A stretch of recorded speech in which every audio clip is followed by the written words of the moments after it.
नमस्कार.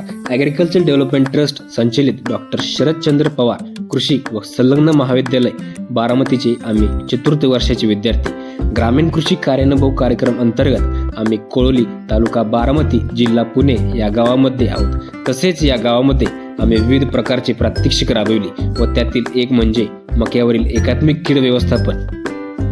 त्यासाठी लागणारे साहित्य म्हणजेच कामगंधक सापळा, कामगंधक गोळी, प्रकाश सापळा, इमामेक्टिन बेन्झोएट, गव्हाचे पीठ, मास्क, हँड ग्लोव्ज, हत्ती गवताचे बेणे, चवळीच्या बिया इत्यादी.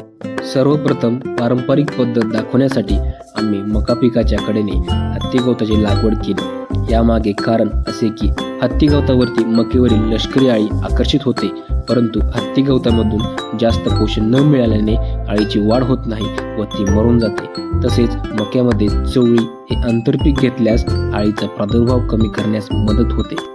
नंतर तांत्रिक पद्धतीमध्ये मका पिकामध्ये लष्करी आळीचा प्रादुर्भाव कमी करण्यासाठी कामगंधक सापळे लावावेत. कामगंध सापळ्यामध्ये FAW ल्यूरचा वापर केला जातो.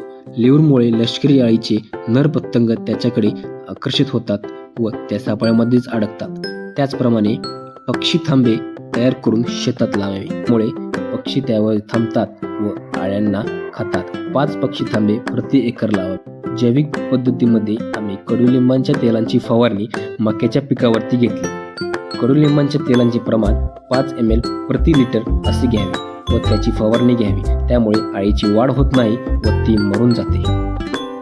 रासायनिक पद्धतीमध्ये विषारी आमिष तयार करून तो मकीच्या पोग्यामध्ये टाकावा. इमामेक्टिन बेन्झोएटचे द्रावण तयार करून त्या सर्व मिश्रणाच्या गोळ्या कराव्यात. यामुळे लष्करी आळी त्या गोळ्यांना खाते व इमामेक्टिन बेन्झोएटमुळे मरून जाते.